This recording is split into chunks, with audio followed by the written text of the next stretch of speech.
Las familias con grandes propiedades a menudo discuten entre sí sobre quién va a recibir la herencia más grande.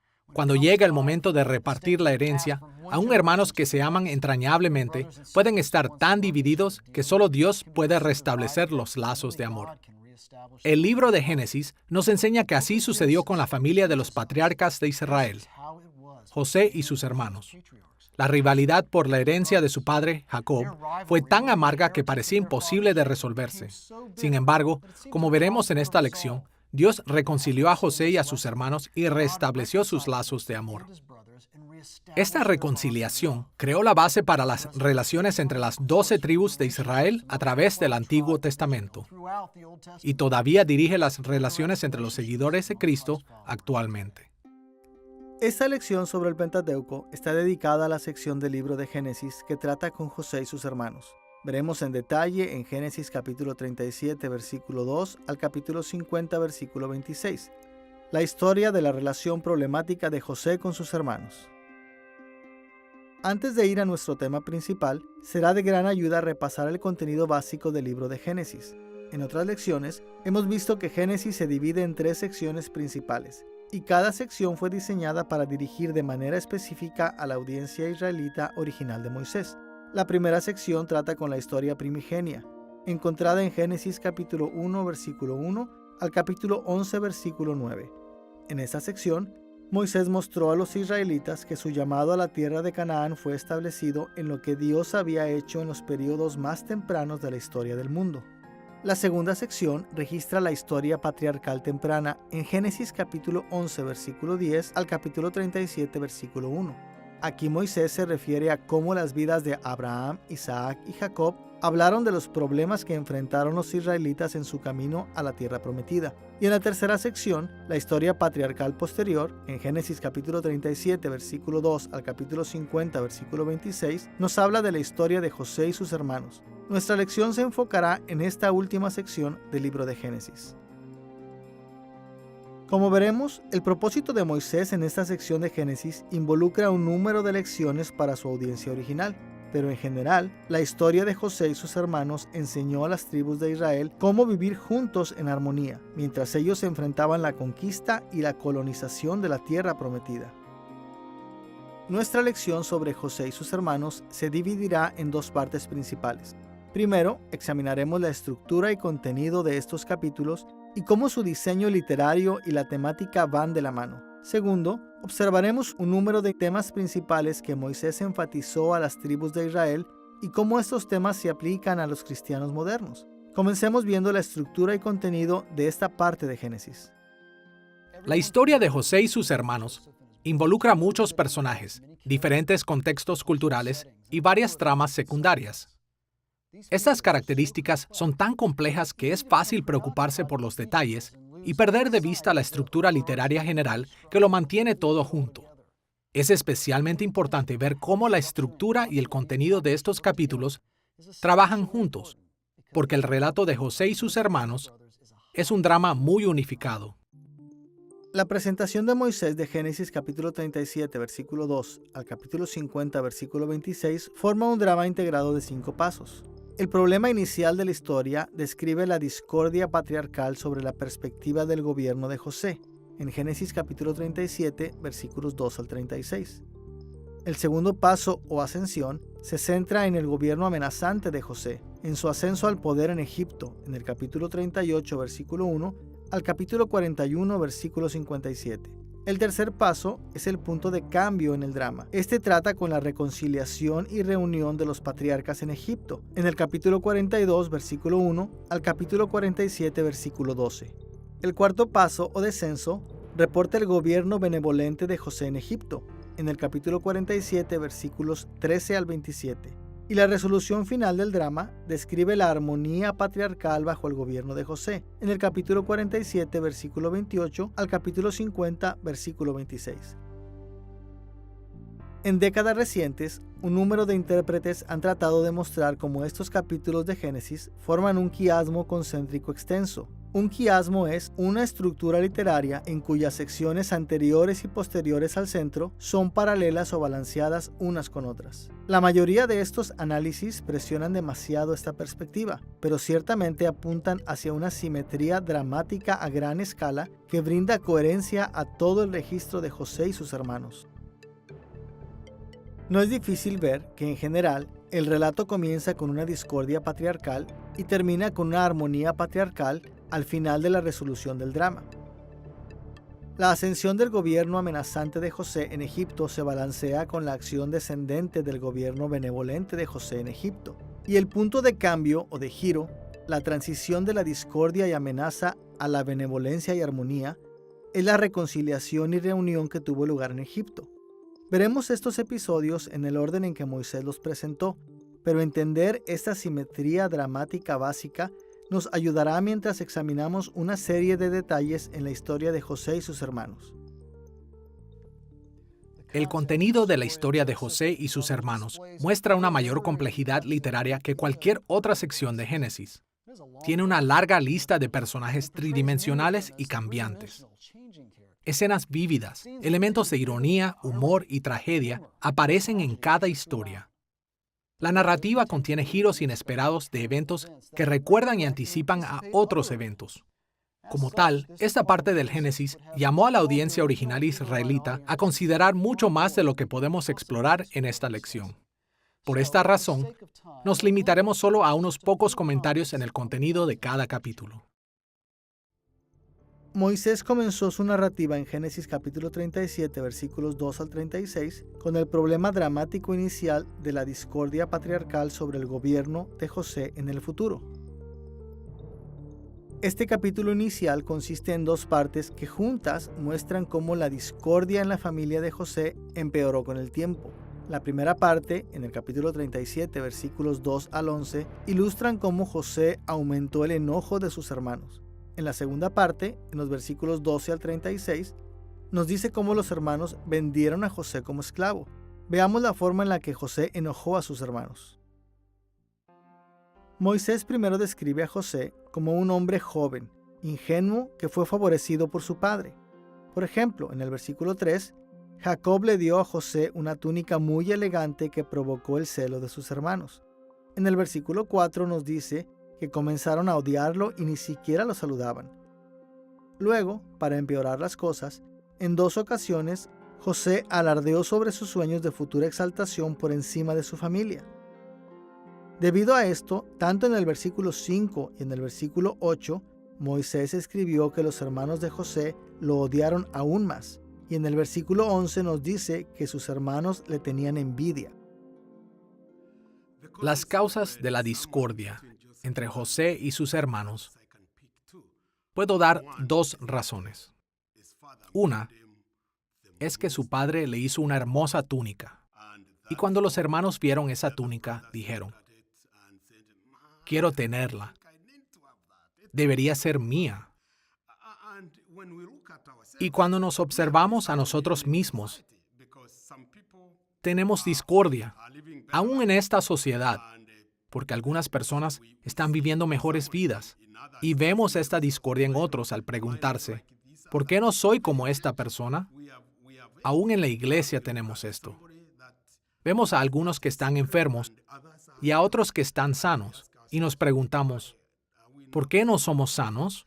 Así que, el darle lo mejor a José cuando los otros no lo tenían, causó cierta discordia. Número 2. El quebrantamiento de la naturaleza humana. Los hermanos tenían envidia porque su hermano tenía algo mejor.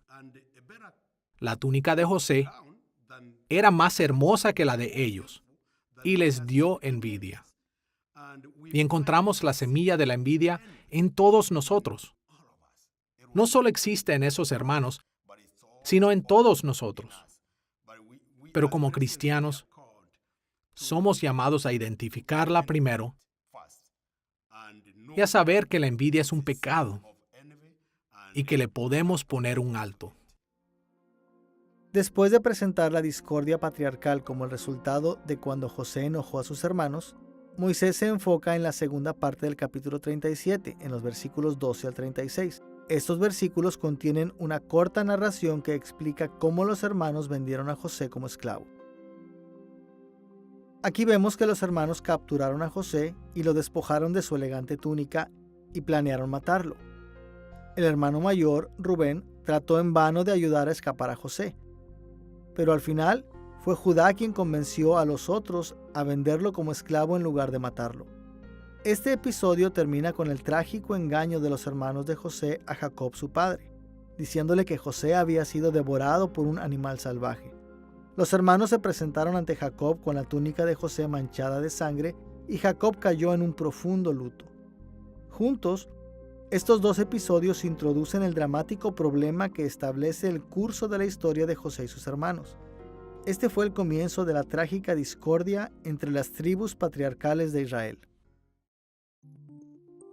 Después del problema inicial de la discordia patriarcal sobre el gobierno de José en el futuro, Moisés va al segundo paso. En el capítulo 38, versículo 1 al capítulo 41, versículo 57, Moisés habla del surgimiento del gobierno amenazante de José. En este paso, Moisés empleó una ironía dramática dándole a su audiencia puntos de vista que los personajes de la historia no tuvieron. Primero, los hermanos de José, representados aquí por Judá, vivieron en Canaán seguros de que detuvieron la posibilidad que José tenía de ganar superioridad sobre ellos. Pero para los otros personajes era desconocido que muy lejos, en Egipto, el poder de José estaba creciendo. Dios estaba convirtiendo la esclavitud de José en su camino hacia la exaltación sobre su familia. El enfoque del gobierno amenazante de José se divide en dos secciones principales. Primero, el capítulo 38, versículo 1 al 30, describe el pecado de Judá contra Tamar en Canaán. Segundo, en el capítulo 39, versículo 1 al capítulo 41, versículo 57, aprendemos del éxito de José en Egipto. Veamos primero el pecado de Judá en Canaán. Judá se convierte en el enfoque central de este capítulo porque él, en lugar de Rubén, evitó que sus hermanos mataran a José en el episodio anterior.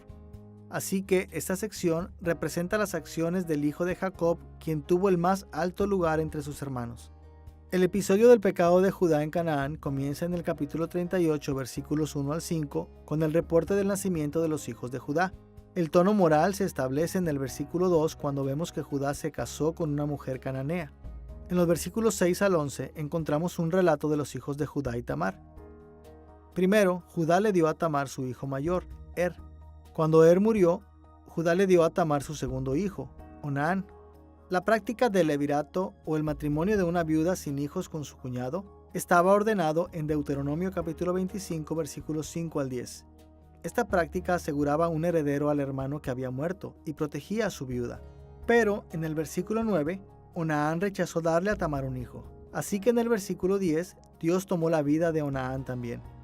Judá tenía miedo de que su tercer hijo, el joven Selá, enfrentara el mismo destino, así que se negó a darlo en matrimonio a Tamar.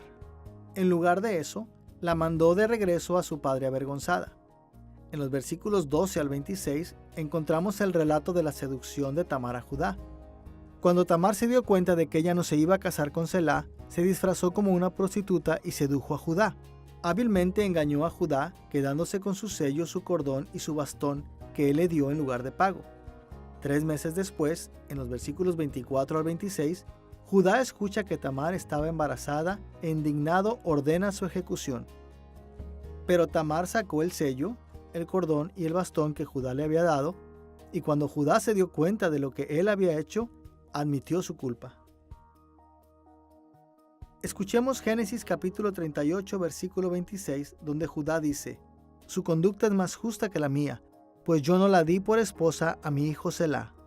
Como este versículo indica, el patriarca Judá admitió que su pecado fue mucho peor que cualquier cosa que Tamar hubiera hecho, y él fue ejemplar en su humilde confesión y arrepentimiento. Como resultado de su cambio de corazón, la historia del pecado de Judá contra Tamar tiene un final positivo. En contraste con el segmento de apertura acerca de los hijos de Judá con la mujer cananea, Moisés cerró esta sección en los versículos 27 al 30 con un reporte del nacimiento de los hijos de Judá a través de Tamar. Ambos, Fares y Zara, se convirtieron en hombres prominentes en la tribu de Judá. Con los eventos del pecado de Judá en Canaán en mente, vayamos a la segunda sección asociada con el gobierno amenazante de José. Esta sección se encuentra en Génesis capítulo 39, versículo 1 al capítulo 41, versículo 57, en un largo relato del éxito de José en Egipto. Esta sección se divide en 3 segmentos principales. El primer segmento reporta a José dirigiéndose de la casa de Potifar a la prisión, en el capítulo 39, versículos 1 al 23. Después de que José llegó a Egipto, rápidamente recibió el favor de Potifar y gobernó sobre su casa, pero la esposa de Potifar trató de seducir a José. Cuando ella falló, acusó a José de mala conducta. Aunque José resistió sus ofrecimientos, Potifar creyó las falsas acusaciones de su esposa y envió a José a la cárcel, donde José rápidamente ganó la confianza del carcelero. Debido a que este episodio sigue la narrativa del pecado de Judá con Tamar, es claro el contraste entre la inmoralidad de Judá y la pureza moral de José. Cuando leo la historia de Judá y Tamar, siento como si debería de cortar y pegar la historia, colocándola en algún otro lugar. Pero cuando leemos el contexto, vemos por qué Dios ha puesto esta historia, después de haber comenzado con la historia de José. Creo que lo hizo porque quería mostrar el contraste entre un hombre justo y uno injusto. José resiste la tentación sexual de la esposa de Potifar, y Judá se involucra en prostitución, quizá incluso en el santuario religioso. Y vemos el contraste, ya que Dios está bendiciendo a José con una doble porción del primogénito, aunque no es el primogénito, pero es el que dirige a su familia de una manera más justa. Segundo, en el capítulo 40, versículo 1 al capítulo 41, versículo 45, José se mudó de la prisión a la corte de Faraón. En este segmento, Moisés explicó cómo José ascendió al poder al interpretar sueños de los oficiales de Faraón. Después, él interpretó los sueños de Faraón concernientes a 7 años de abundancia y 7 años de hambruna. En el tercer segmento, en el capítulo 41, versículos 46 al 57, Moisés resumió el gobierno de José en casa de Faraón. En este segmento, Moisés reportó varias maneras en las que José ejerció autoridad en Egipto. Era el segundo solo bajo Faraón mismo. En cada segmento del éxito de José, Moisés dejó claro que José ascendió al poder no por su propio ingenio, sino por la mano de Dios. Ahora que hemos explorado la discordia patriarcal sobre el futuro gobierno de José y el gobierno amenazante de José en Egipto, debemos movernos al punto de cambio central de la historia, la reconciliación y reunión de los patriarcas en Egipto, registrado en Génesis capítulo 42, versículo 1 al capítulo 47, versículo 12. Esta narración central de la reconciliación y reunión consiste en 3 viajes estrechamente conectados que hizo la familia de José de Canaán a Egipto. El primer viaje está en Génesis capítulo 42, versículos 1 al 38. El segundo viaje se encuentra desde el capítulo 43, versículo 1 al capítulo 45, versículo 28. Y el tercer viaje puede verse en el capítulo 46, versículo 1 al capítulo 47, versículo 12. Veamos el primer viaje. El primer viaje es el más simple de los 3 relatos y puede ser dividido en 3 secciones. Primero, en el capítulo 42, versículos 1 al 5, los hermanos viajaron de Canaán a Egipto por causa de la gran escasez de alimento. En esta sección, Jacob envió a todos los hermanos de José, excepto a Benjamín, para comprar alimento en Egipto. La segunda sección, en el capítulo 42, versículos 6 al 28, trata con los eventos en Egipto de cuando José reconoce a sus hermanos y no revela su identidad, pero prueba el carácter de sus hermanos enviándolos de regreso a Canaán para que traigan a Benjamín. Al principio, José amenazó con retenerlos a todos en prisión, menos a uno de ellos hasta que llegara Benjamín a Egipto. Como resultado, los hermanos comenzaron a darse cuenta de que el día de ajustes de cuentas había llegado. En el capítulo 42, versículo 21, ellos se dijeron unos a otros: sin duda estamos sufriendo las consecuencias de lo que hicimos con nuestro hermano. 3 días después, José les ordenó a los hermanos, excepto a Simeón, regresar a Canaán para traer a Benjamín. Él ordenó a sus sirvientes que llenaran las bolsas con grano y con la plata que habían llevado para comprar el grano. Mientras los hermanos viajaban de regreso, Uno de ellos descubrió la plata en su bolsa.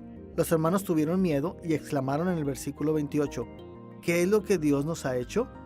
La tercera sección, en los versículos 29 al 38, reporta lo que pasó cuando los hermanos regresaron a Canaán.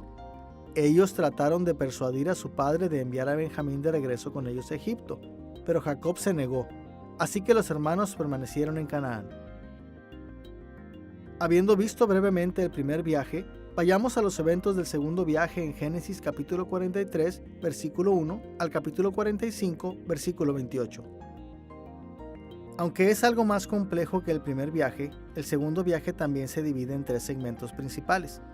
El primer segmento, en el capítulo 43, versículos 1 al 14, precede el viaje de los hermanos a Egipto. Después de que su suministro de alimentos se había acabado, Jacob finalmente accede a enviar a Benjamín junto con sus hermanos de regreso a Egipto. El segundo segmento, en el capítulo 43, versículo 15 al capítulo 45, versículo 24, consiste en largas descripciones de los eventos en Egipto.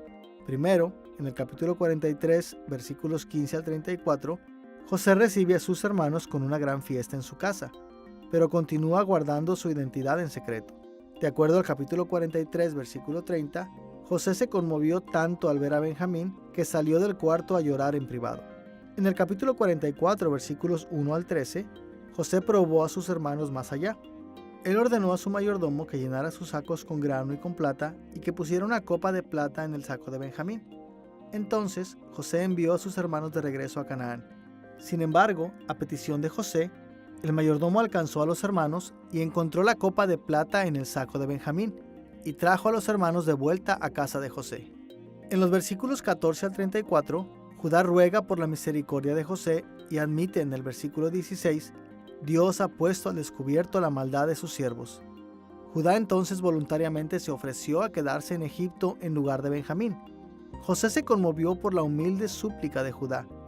Y en el capítulo 45, versículos 1 al 15, José finalmente revela su identidad a sus hermanos.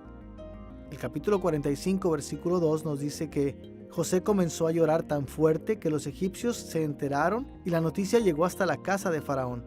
José explicó en el versículo 7 que Dios lo había enviado a Egipto para salvarles la vida de manera extraordinaria y de ese modo asegurarles descendencia sobre la tierra.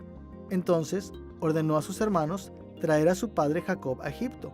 Esta escena cierra en los versículos 14 y 15 con una conmovedora escena de José y Benjamín llorando mientras se abrazan el uno al otro, y con José besando y hablando con todos sus hermanos.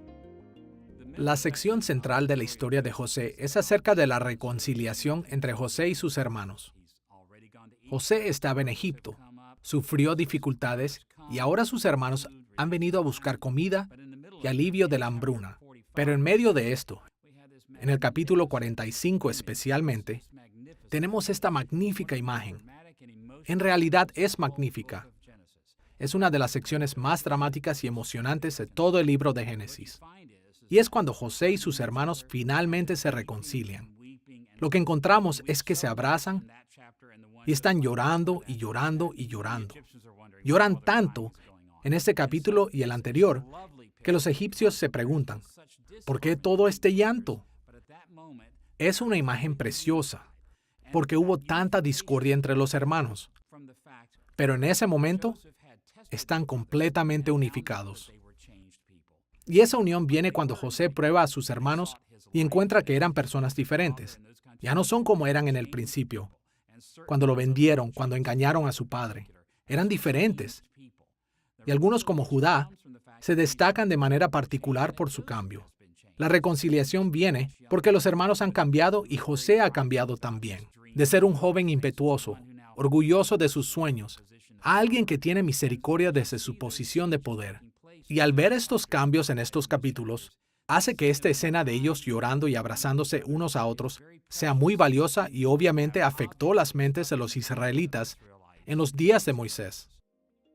En el capítulo 45, versículos 16 al 24, Faraón ordenó a José que enviara a sus hermanos a traer a Jacob. Y Faraón le prometió a José en el versículo 20, lo mejor de todo Egipto será para ustedes. José reúne y dirige a sus hermanos a continuar en su nueva armonía. En el versículo 24, José los exhorta, no se vayan peleando por el camino. Al final del segmento del segundo viaje, en el capítulo 45, versículos 25 al 28, los hermanos regresaron a Canaán. Le dijeron a Jacob lo que había sucedido en Egipto, y Jacob accedió a regresar a Egipto con ellos.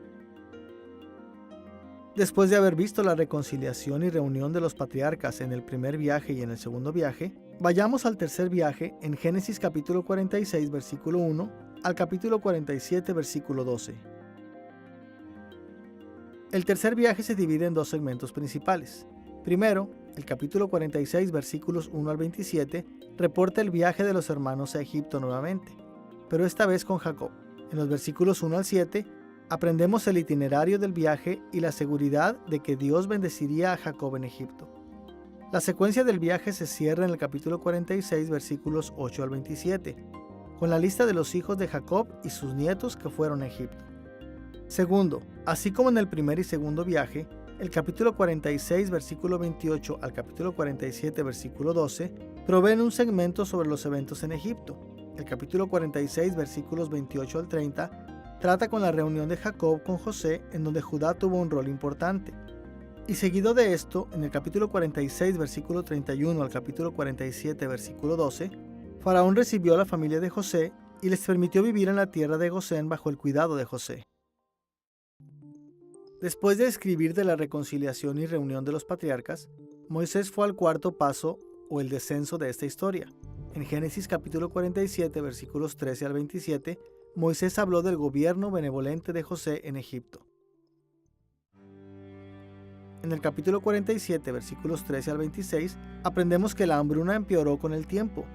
José hizo que la comida estuviera disponible en todo Egipto y Canaán, y él consolidó el poder de Faraón al comprar ganado y tierras de la gente en Egipto y de Canaán a cambio de comida. En el proceso, él salvó un número incontable de vidas. Al final de este relato, en Génesis capítulo 47, versículo 27, Moisés comentó sobre cómo el gobierno de José benefició a Jacob y a sus hijos. Moisés escribió: Los israelitas se asentaron en Egipto, en la región de Gosén.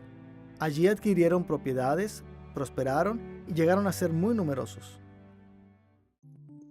Siguiendo la discordia patriarcal inicial, el surgimiento del gobierno amenazante de José, la reconciliación y reunión de los hermanos y el gobierno benevolente de José en Egipto, llegamos al último paso del registro de Moisés sobre José y sus hermanos. En Génesis capítulo 47, versículo 28 al capítulo 50, versículo 26, la familia de José experimentó la armonía patriarcal bajo el gobierno de José. Este último paso resolvió el problema inicial de la discordia entre los patriarcas y se enfocó en la armonía de la familia de José. Esto estableció bendiciones para Israel que fueron particularmente importantes para la primera audiencia de Moisés. Los capítulos sobre la armonía patriarcal se dividen en dos secciones principales. En primer lugar, en Génesis capítulo 47, versículo 28 al capítulo 50, versículo 14, Moisés llamó la atención sobre los perdurables arreglos familiares de Jacob establecidos en sus últimos días. Después, en Génesis capítulo 50, versículos 15 al 26, vemos los perdurables arreglos familiares de José. Veamos primero los arreglos familiares de Jacob. Esta sección comienza con Jacob cerca del tiempo de su muerte en el capítulo 47, versículos 28 al 31. Moisés explicó que Jacob pide un juramento a José de sepultarlo en Canaán. A continuación, en el capítulo 48, versículo 1 al capítulo 49, versículo 28, leemos de dos encuentros separados que involucran las bendiciones de Jacob. En el primer encuentro, en el capítulo 48, versículos 1 al 22, Jacob bendice en privado a José y a sus hijos, Efraín y Manasés. Aquí, José recibió el honor de una doble herencia, normalmente dada al hijo primogénito, porque Jacob determinó tratar a Efraín y a Manasés de igual manera que a sus tíos. Pero, inesperablemente, Jacob le da a Efraín, el segundo hijo de José, prominencia sobre Manasés, el primogénito. En el capítulo 49, versículos 1 al 28, después de la exaltación de José y de sus hijos en forma privada, todos los hijos de Jacob recibieron su bendición final. Jacob reunió a sus hijos y uno por uno el patriarca los bendijo de maneras que fueron apropiadas a las formas en que habían vivido. Como bendiciones finales de Jacob, estos arreglos fueron hechos para las generaciones por venir. Esta sección se cierra en Génesis capítulo 49, versículo 29, al capítulo 50, versículo 14, donde conocemos de la muerte y sepultura de Jacob. En estos versículos, José cumplió los deseos de su padre de ser sepultado en Canaán. Después, él regresó a Egipto. La armonía patriarcal bajo el gobierno de José no solo incluye una sección sobre los arreglos familiares de Jacob, también incorpora los arreglos familiares de José en Génesis capítulo 50, versículos 15 al 26. Esta pequeña sección se divide en dos pequeños reportes. En el capítulo 50, versículos 15 al 21, José reafirma a sus hermanos su bondad. Los hermanos de José apelaron por su perdón y José amablemente los perdonó. Una de las cosas que vemos en la historia de José y sus hermanos es el poder del perdón. El poder de confiar en los buenos propósitos de Dios para nosotros. Incluso cuando las circunstancias son extremadamente difíciles para nosotros. Podemos ver a aquellos que no están en las mismas circunstancias difíciles. Incluso, podríamos ser capaces de decir con exactitud, me pusieron en esta circunstancia. Pero descubrimos que la respuesta de José hacia sus hermanos, esencialmente cuando lo vendieron como esclavo, descubrimos que es la confianza y la obediencia hacia el Señor y al cumplimiento de un propósito único e importante que Dios había destinado para él.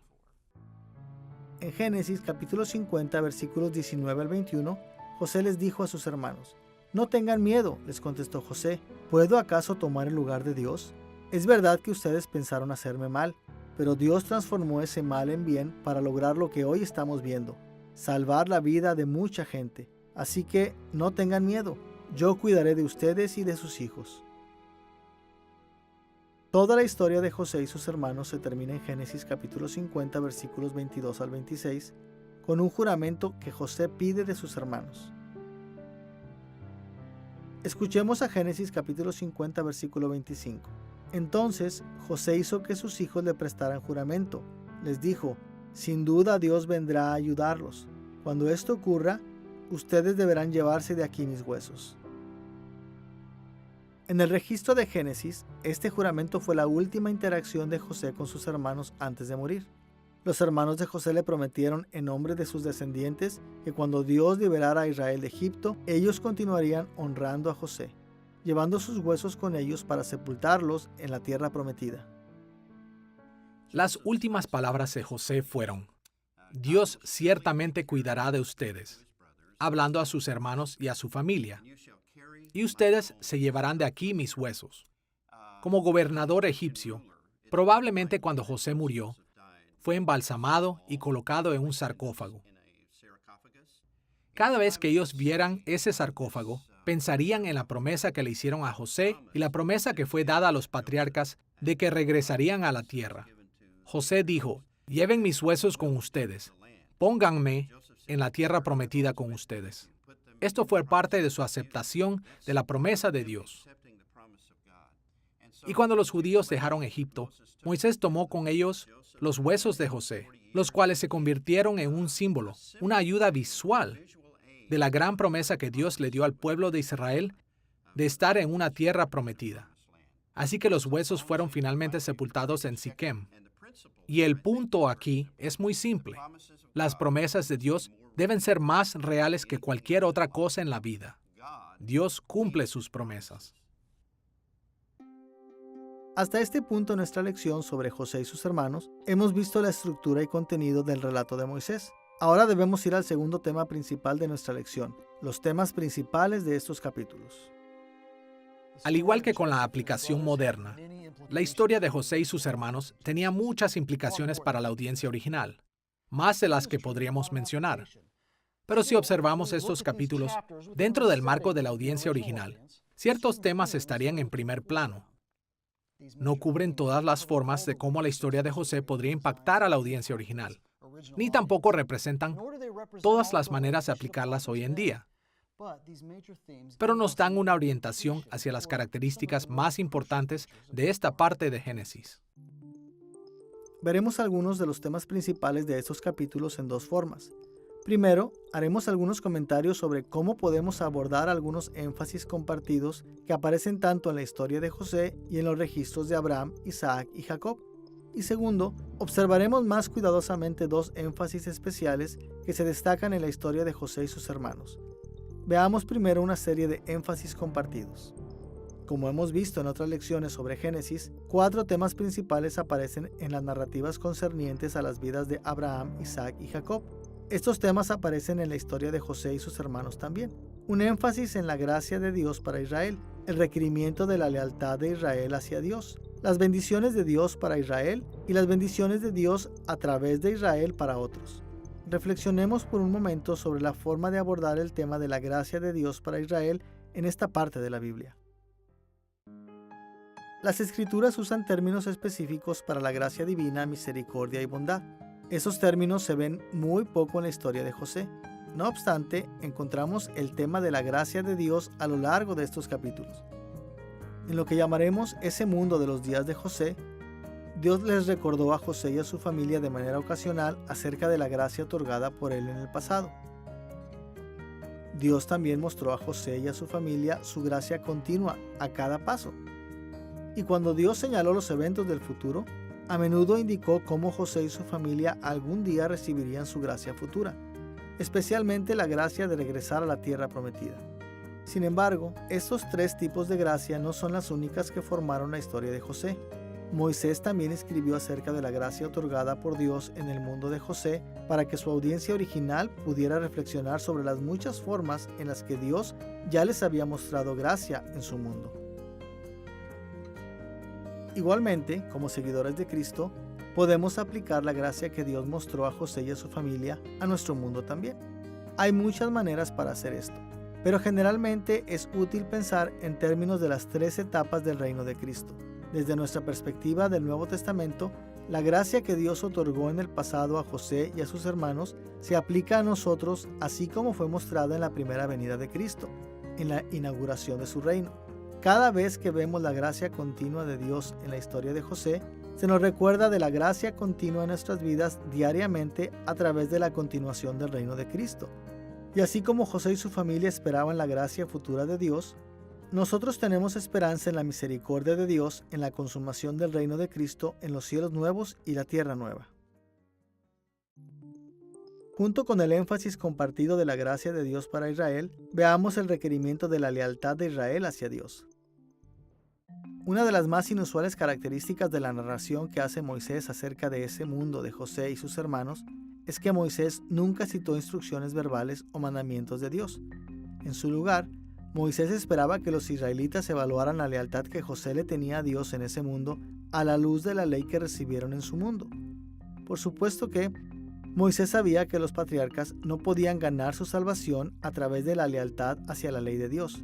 Eso siempre ha sido imposible. Sin embargo, tanto su obediencia como su desobediencia muestran la verdadera condición de sus corazones en cada etapa de la historia. Y Moisés llamó a su audiencia a examinar sus propios corazones a la luz de la historia de José. En cambio, por el lado negativo, Moisés no tuvo que hablar directamente acerca de la desaprobación de Dios del plan de los hermanos de matar a José. Su audiencia ya sabía que eso quebrantaba el 6º mandamiento en contra del asesinato en Éxodo capítulo 20, versículo 13. El vender a José como esclavo violó leyes como Deuteronomio capítulo 24, versículo 7. Los hermanos quebrantaron el mandamiento en Éxodo capítulo 20, versículo 12 de honrar a padre y a madre cuando ellos engañaron a Jacob. Cuando Judá durmió con Tamar, pensando que era una prostituta, él violó los mandamientos contra la inmoralidad sexual en Éxodo capítulo 20, versículo 14, y otras leyes como Levítico capítulo 19, versículo 29. Pero, por el lado positivo, Moisés también se basó en el conocimiento de su audiencia sobre la ley de Dios para identificar cuando José y sus hermanos fueron leales hacia Dios. Por ejemplo, José, conforme al 7º y 10º mandamiento en Éxodo capítulo 20, versículos 14 y 17, exhibió la moralidad sexual de José al resistir la seducción de la esposa de Potifar. Después, en pasajes como Génesis capítulo 46, versículos 29 al 34, José y sus hermanos honraron a su padre de acuerdo al 5º mandamiento en Éxodo capítulo 20, versículo 12. El arrepentimiento y la humildad de los hermanos ante José reflejó las leyes de Levítico capítulo 5, versículo 5. La bondad y misericordia de José hacia sus hermanos fue fiel a pasajes como Levítico capítulo 19, versículo 18. Así, podemos ver que como Moisés describió la lealtad y deslealtad en ese mundo, él también llamó la atención a la lealtad y deslealtad de su audiencia original israelita en su mundo. Como cristianos modernos, hay por lo menos 3 maneras principales en las que debemos tratar la lealtad y deslealtad hacia Dios en la historia de José. Primero, debemos comparar y contrastar estos ejemplos con la perfecta obediencia de Jesús hacia Dios, especialmente en la inauguración de su reino.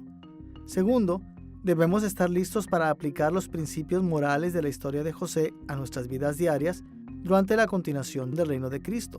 Y finalmente, el requerimiento de lealtad en la historia de José debe llamar nuestra atención hacia lo que pasará en el regreso de Cristo en la consumación de su reino. En ese momento, todos los que hemos ejercido la fe salvadora en Cristo seremos plenamente reivindicados y transformados en siervos perfectamente obedientes a Dios en los cielos nuevos y la tierra nueva. Hemos observado el énfasis compartido de la gracia de Dios para Israel y de la lealtad de Israel hacia Dios. El tercer énfasis compartido tanto por la historia de José como por la historia patriarcal temprana es el tema de las bendiciones de Dios para Israel. En términos de ese mundo de José y sus hermanos, debemos mencionar que algunas veces Dios derramó sus bendiciones a pesar de la deslealtad de los patriarcas y otras veces en respuesta a su lealtad. Moisés diseñó el tema de las bendiciones de Dios para su pueblo en ese mundo para hacer conciencia a su audiencia original de las incontables maneras en las que Dios les derramó bendiciones en su mundo, tanto a pesar de su deslealtad como en respuesta a su lealtad. De la misma manera, las bendiciones de Dios en la historia de José y sus hermanos se aplican a nuestro mundo hoy en día. Algunas veces esto a pesar de nuestra deslealtad y otras veces en respuesta a nuestra lealtad. Encontramos conexiones entre la historia de José y nuestras vidas mediante el conocimiento de las bendiciones de Dios derramadas sobre su pueblo en la inauguración del reino de Cristo. También reconocemos cómo Él nos bendice ahora en la continuación del reino de Cristo, y esperamos que Dios nos bendiga en la consumación del reino de Cristo. Junto con los énfasis compartidos de la gracia de Dios para Israel, la lealtad de Israel hacia Dios y las bendiciones de Dios para Israel, la historia de José también comparte un énfasis sobre las bendiciones de Dios a través de Israel para otros. Pasajes como Génesis capítulo 12, versículo 3, capítulo 22, versículo 18 y capítulo 26, versículo 4, nos dicen que Dios bendijo a Israel y ordenó a Abraham y a sus descendientes a extender su reino y sus bendiciones a todas las naciones. Este tema aparece en ese mundo de José principalmente en las formas en las que el gobierno de José en Egipto llevó bendiciones a otros. Por ejemplo, José fue una bendición para Potifar en Génesis capítulo 39, versículo 5. Él también fue una bendición para el carcelero en la prisión de Faraón en Génesis capítulo 39, versículo 22. Y José bendijo a Faraón cuando le interpretó su sueño en el capítulo 41, versículo 25. Pero las más grandes bendiciones para otros vinieron en la cima del poder de José cuando bendijo a los egipcios y a muchas naciones. Como reporta Génesis capítulo 41, versículos 56 y 57, cuando ya el hambre se había extendido por todo el territorio y había arreciado, José abrió los graneros para vender alimento a los egipcios. De todos los países llegaban a Egipto para comprarle alimento a José, porque el hambre cundía ya por todo el mundo. Es fácil ver cómo el tema de las bendiciones de Israel hacia otros se aplica a su mundo de la audiencia original de Moisés. Primero, al escuchar la historia de José, los israelitas se alentarían al saber que sus patriarcas ya habían bendecido a otros y se darían cuenta que Dios quería que trajeran sus bendiciones a otros en sus días. Y verían hacia el futuro, cuando sus descendientes extenderían las bendiciones de Dios al mundo entero. Como era de esperar, este tema también se aplica a nosotros en nuestro mundo. Cristo concedió bendiciones al mundo en la inauguración de su reino. Él bendice al mundo a través de la iglesia durante la continuación de su reino. Y un día, Él bendecirá a cada tribu y nación del mundo en la consumación de su reino en la nueva creación. Hemos explorado los temas principales de la historia de José y hemos mencionado algunos de los énfasis compartidos entre la historia de José y la historia del resto de los patriarcas en Génesis. Ahora nos enfocaremos en dos énfasis especiales que se encuentran claramente en la historia de José. A principios de esta lección expusimos que la historia de José y sus hermanos enseñó a las tribus de Israel cómo vivir juntos en armonía mientras ellos enfrentaban la conquista y la colonización de la tierra prometida. Como hemos visto, gran parte de esta sección en Génesis tiene que ver con la discordia y con la armonía entre José y sus hermanos, quienes fueron los padres de las 12 tribus de Israel. Así que estas interacciones estaban conectadas directamente con las interacciones entre las tribus de Israel en los días de Moisés. Escuchemos las últimas palabras de Moisés en Génesis capítulo 50 versículos 24 y 25, donde esta conexión se mueve a primer plano. José les dijo a sus hermanos: yo estoy a punto de morir, pero sin duda Dios vendrá a ayudarlos y los llevará de este país a la tierra que prometió a Abraham, Isaac y Jacob. Entonces José hizo que sus hijos le prestaran juramento. Les dijo: sin duda Dios vendrá a ayudarlos. Cuando esto ocurra, ustedes deberán llevarse de aquí mis huesos. Sería difícil sobreenfatizar la conexión que este pasaje hace entre ese mundo de los días de José y su mundo de la audiencia original de Moisés. Moisés cerró la historia de José y sus hermanos con la explícita anticipación de José de lo que sucedería en las vidas de la audiencia original del Génesis. Ellos entrarían en la tierra prometida. Hay muchas maneras de resumir las implicaciones de esta conexión entre las últimas palabras de José y las experiencias de la audiencia original, pero para nuestros propósitos veremos solo dos énfasis especiales. Primero, veremos cómo la historia de José y sus hermanos fue diseñada para promover la unidad nacional entre las tribus de Israel en los días de Moisés. Y segundo, veremos cómo sus palabras reconocieron la diversidad nacional que Dios había ordenado entre las tribus de Israel. Veamos primero el tema de la unidad nacional. Para ver la importancia del tema de la unidad nacional, necesitamos señalar que la historia de José y su familia sale de un patrón que aparece una y otra vez en Génesis. Podemos llamar a ese patrón sucesión exclusiva. Por sucesión exclusiva, nos referimos al paso del favor especial de Dios por generaciones a través de una figura principal o patriarcal en el transcurso de la historia. Por ejemplo, en la historia primigenia, en Génesis capítulo 1, versículo 1 al capítulo 11, versículo 9, Dios primero ordenó que Adán y sus descendientes llenaran y gobernaran sobre todo el mundo. Ellos debían extender el glorioso reino de Dios a través de la tierra.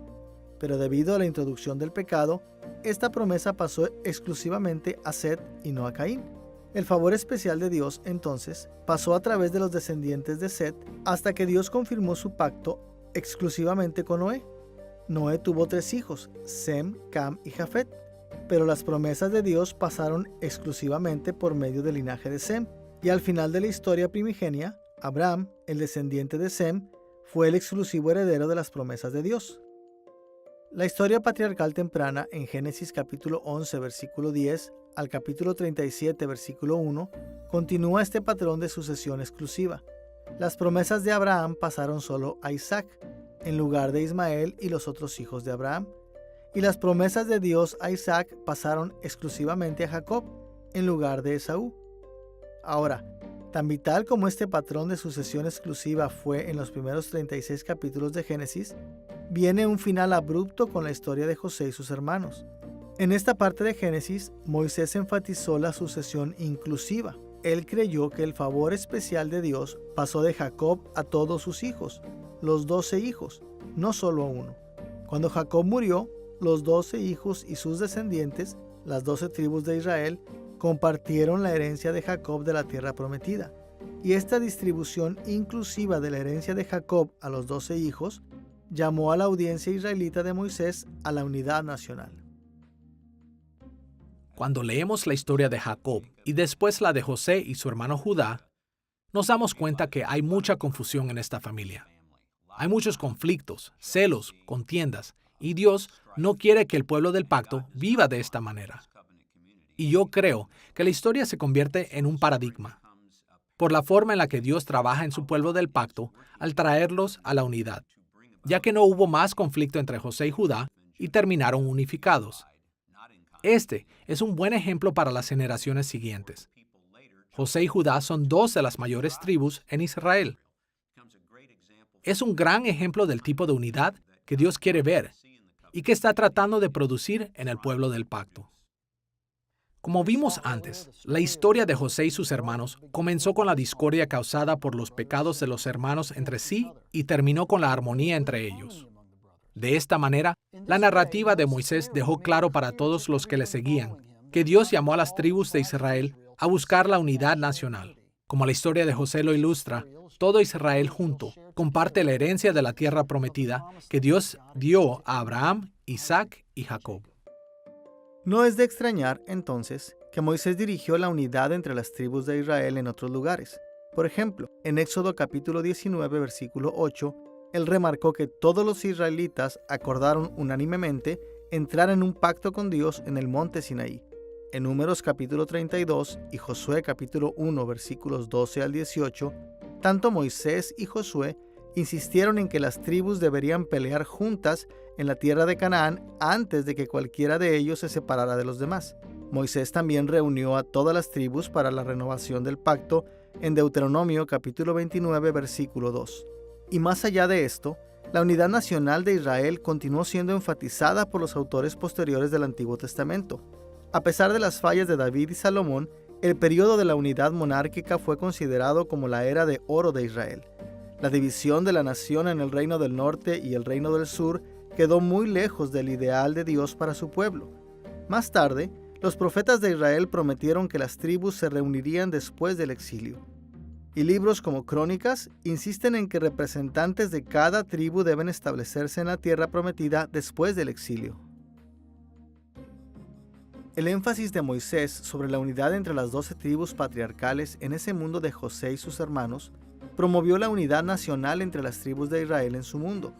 Este énfasis también señaló una de las principales maneras en las que la historia de José y sus hermanos deberían ser aplicadas a nuestro mundo moderno. Así como las tribus de Israel compartieron una herencia común, todos los seguidores de Cristo en cualquier parte del mundo comparten una herencia común en Cristo. Jesús estableció unidad en la inauguración de su reino. Debemos perseguir esta unidad a través de la continuación del reino de Cristo, y un día nos deleitaremos en la perfecta unidad y armonía entre el pueblo de Dios en la consumación del reino de Cristo.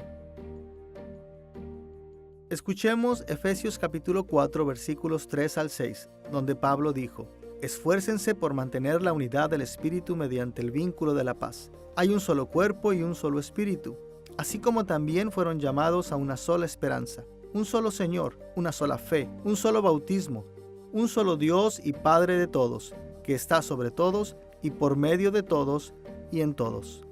Notemos la lógica de este pasaje.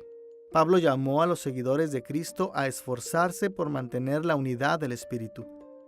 Como la herencia compartida entre las tribus de Israel, tenemos mucho en común: un solo cuerpo, un solo Espíritu Santo, una sola esperanza, un solo Señor, una sola fe, un solo bautismo y un solo Dios y Padre. La historia de José y sus hermanos nos da a los seguidores de Cristo actuales muchas oportunidades para reflexionar sobre la discordia que generalmente se interpone entre nosotros, y proporciona una gran cantidad de consejos prácticos a medida que nos dedicamos a la unidad del pueblo de Dios a través del mundo. La historia de José alentó a la unidad nacional entre los israelitas, porque José fue una persona que estaba llena de perdón, y el perdón es el único factor de unidad que tenemos, no solo para los israelitas, sino para nosotros como cristianos, para las familias, para la vida que vivimos en este mundo. José fue maltratado tanto por sus hermanos. Sin embargo, cuando ellos estuvieron en problemas, Él los salvó. Y cuando vemos la historia de José y cómo Él perdonó, en realidad, Él perdonó algo demasiado grande. Ellos querían matarlo. Ellos no lo querían vivo. Ellos no querían volver a verlo nunca más. Pero José no quiso hacerles daño. Él tenía el poder. Él tenía la habilidad de dañarles si quería hacerlo, pero él fue piadoso y más maduro en fe que ellos. Y esto se puede repetir. Se pudo replicar en Israel entre las 12 tribus. Se puede replicar entre nosotros, en nuestras propias familias, en nuestras iglesias, y puede ser replicado en nuestra sociedad. Ahora, tan valioso como es darse cuenta de que los énfasis especiales de Moisés promovieron la unidad nacional de Israel, también es importante darse cuenta por qué Moisés necesitó hacer esto. En pocas palabras, Moisés destacó la necesidad de la unidad porque Dios también había ordenado diversidad nacional para su pueblo. En resumen, todos los patriarcas tribales fueron herederos de Jacob, pero no todos fueron tratados precisamente de la misma manera. Por el contrario, el resto del Antiguo Testamento deja claro que Dios dio a las tribus de Israel diferentes privilegios y responsabilidades.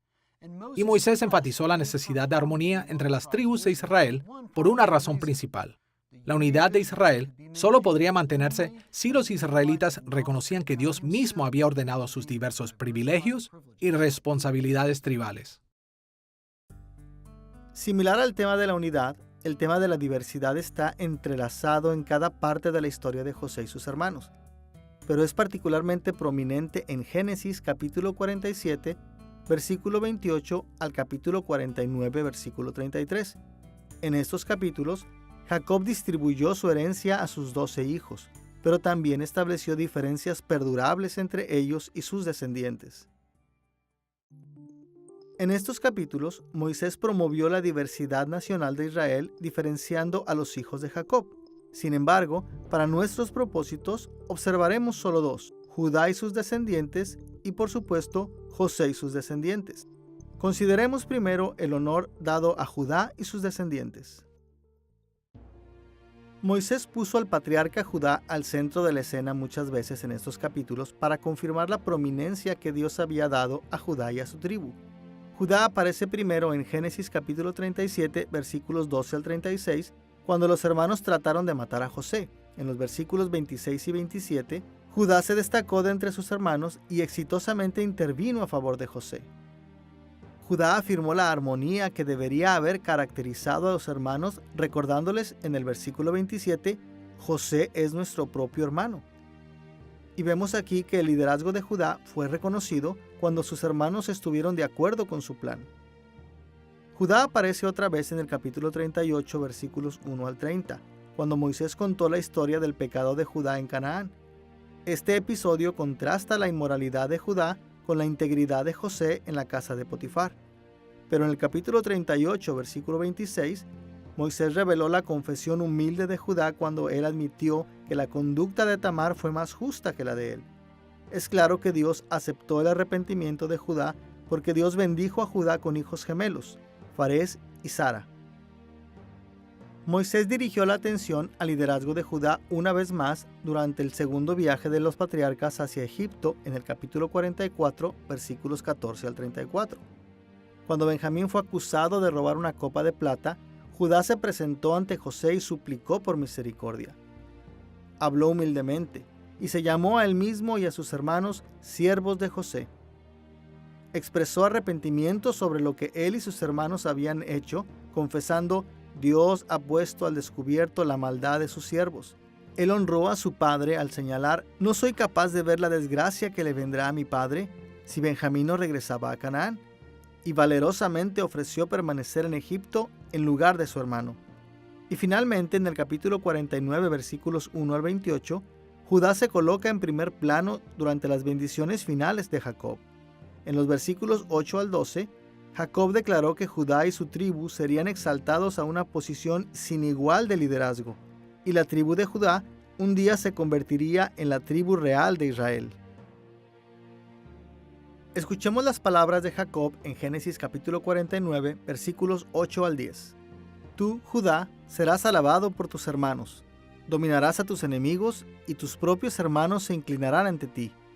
Mi hijo Judá es como un cachorro de león que se ha nutrido de la presa. Se tiende al acecho como leona que nadie se atreve a molestar. El cetro no se apartará de Judá, ni de entre sus pies el bastón de mando, hasta que llegue el verdadero rey, quien merece la obediencia de los pueblos. Notemos que dice, Judá, serás alabado por tus hermanos. Él colocará su mano y dominará a sus enemigos, significando que él superará a todo aquel que se le oponga, y sus propios hermanos se inclinarán ante él. Fiel a sus anteriores caracterizaciones, Moisés indicó que la tribu de Judá tendría autoridad sobre las otras tribus de Israel. Es importante señalar que el cetro y el bastón de mando, símbolos de realeza, serán sostenidos por un descendiente de Judá. La familia real de Judá continuará rigiendo hasta que llegue el verdadero rey, quien merece la obediencia de los pueblos. Génesis capítulo 49 versículo 10 nos da la primera referencia explícita en las Escrituras al hecho de que un descendiente de Judá se convertirá en rey sobre todo el mundo. Esto es una clara referencia al Mesías de la casa de David, y este futuro rey cumplirá la promesa de Génesis capítulo 12 versículo 3, donde Dios le dijo a Abraham, por medio de ti serán bendecidas todas las familias de la tierra. A través de este rey, el reino de Dios llegará al mundo entero, y la obediencia de los pueblos será dada a este gran rey de Judá. No es difícil entender por qué Moisés enfatizó la exaltación de Judá en ese mundo para su audiencia original en su mundo. Judá no fue el primer hijo de Jacob, y ordinariamente él no podría tener tal prominencia. Así que, mientras Moisés escribió acerca de José y sus hermanos para promover la unidad nacional, él también esperaba que ellos mantuvieran esta unidad a la luz del hecho de que Dios exaltó a la tribu de Judá de esta manera. Hay también muchas implicaciones de la exaltación de Judá para los creyentes modernos de Cristo en nuestro mundo. Pero en el centro de todo esto está el hecho de que Dios prometió un rey supremo de la tribu de Judá. Y esta promesa se cumplió en el perfectamente justo Hijo de David, Jesús, el Rey del universo. Jesús tomó su trono en el cielo en la inauguración de su reino. Reina a través de la continuación de su reino hasta que todos sus enemigos sean puestos bajo sus pies. Y en la consumación de su reino, Él reinará por siempre sobre la nueva creación. Habiendo visto cómo Moisés enfatizó la diversidad nacional con Israel enfocándose en Judá y sus descendientes, vayamos a la obvia prominencia de José y sus descendientes en esta parte de Génesis. Como hemos visto, José es el personaje principal de Génesis, capítulo 37, versículo 2, al capítulo 50, versículo 26. Pero, a diferencia de sus hermanos, José es altamente idealizado en estos capítulos. De hecho, la única vez que Moisés insinuó una falla en el carácter de José fue en el primer episodio. En el capítulo 37, versículos 2 al 11, aprendemos que José enojó a sus hermanos. Él llevó a su padre malas noticias de sus hermanos y les presumió a ellos acerca de sus sueños del futuro. Pero aún esta característica negativa es sutil, y Moisés lo minimizó en el versículo 2, mencionando que José tenía solo 17 años. Aparte de esta insinuación de imperfección, el retrato de José es totalmente positivo. José sirvió fielmente a Potifar, resistió a la esposa de Potifar, no tuvo falla en su servicio a Faraón, sabiamente probó a sus hermanos cuando vinieron a él, fue compasivo con ellos aún después de la maldad que le hicieron, mostró amor por su padre y por Benjamín, bendijo a muchas naciones como líder de Egipto.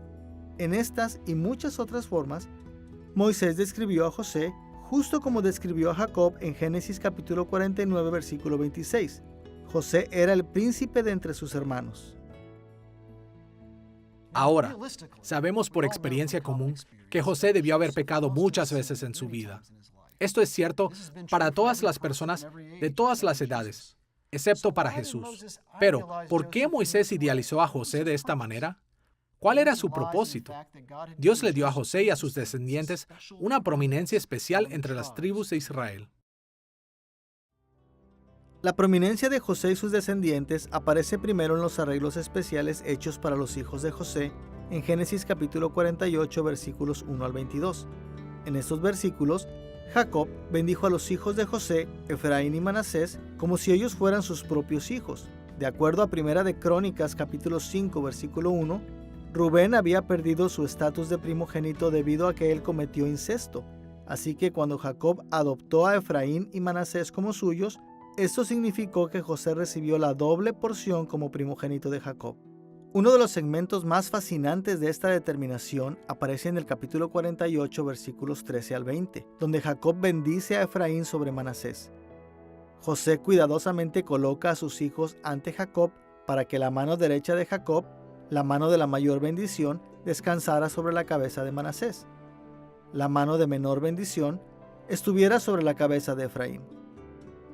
Esta disposición parece apropiada porque Manasés era el hijo primogénito, pero sin explicación alguna, Jacob cruzó sus manos mientras las extendía, así que su mano izquierda fue hacia Manasés y su mano derecha hacia Efraín. José, inconforme con esto, trató de mover las manos de Jacob a favor de Manasés. Pero escuchemos lo que sucedió enseguida en Génesis capítulo 48, versículo 19. Pero su padre se resistió y le contestó: «Ya lo sé, hijo, ya lo sé. También él gestará un pueblo y llegará a ser importante. Pero su hermano menor, Efraín, será aún más importante, y su descendencia dará origen a muchas naciones». O como puede decirse, toda una nación en ellos mismos. Pasajes como Números capítulo 2 versículos 18 al 21 y Deuteronomio capítulo 33 versículo 17 indican que Efraín fue más numeroso y prominente que Manasés. De hecho, el dominio de Efraín fue tan grande que después, durante el periodo de la monarquía dividida, toda la nación del norte de Israel a menudo la llamaban Efraín. Ahora, todo esto podría verse irrelevante para los seguidores modernos de Cristo, pero la prominencia inesperada dada a Efraín en ese mundo de José y sus hermanos señala un acuerdo ordenado por Dios que fue particularmente importante para la primera audiencia de Moisés en su mundo. Cuando Moisés escribió el libro de Génesis, estaba a punto de entregar el liderazgo de la nación a Josué, su protegido. Pero Josué no era de la tribu de Leví como Moisés y Aarón. Él no era de la tribu real de Judá. Josué era de la tribu de Efraín, la tribu que Dios bendijo con prominencia sobre todas las demás. De hecho, Moisés destacó este relato para validar la elección que había hecho de su sucesor. Solo después de la muerte de Josué fue que la tribu de Judá se elevó en distinción. Josué, el efraimita, dirigiría a la nación a la tierra prometida.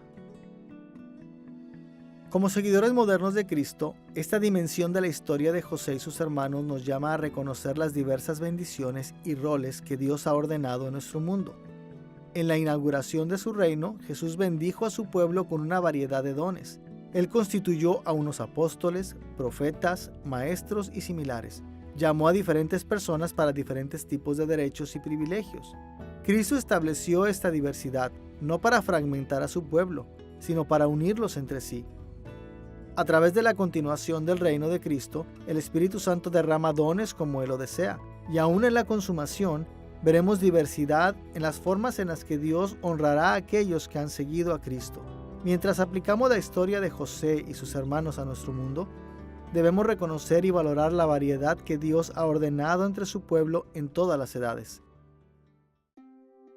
En esta lección sobre José y sus hermanos, vimos la estructura y contenido de la última división principal de Génesis, y vimos cómo Moisés usó estos capítulos para promover temas principales, incluyendo aquellos que aparecen en las primeras secciones de Génesis, y el énfasis especial de Moisés en estos capítulos sobre la unidad y diversidad de la nación de Israel. La historia de José y sus hermanos revela cuán difícil fue para los patriarcas de Israel vivir en paz unos con otros.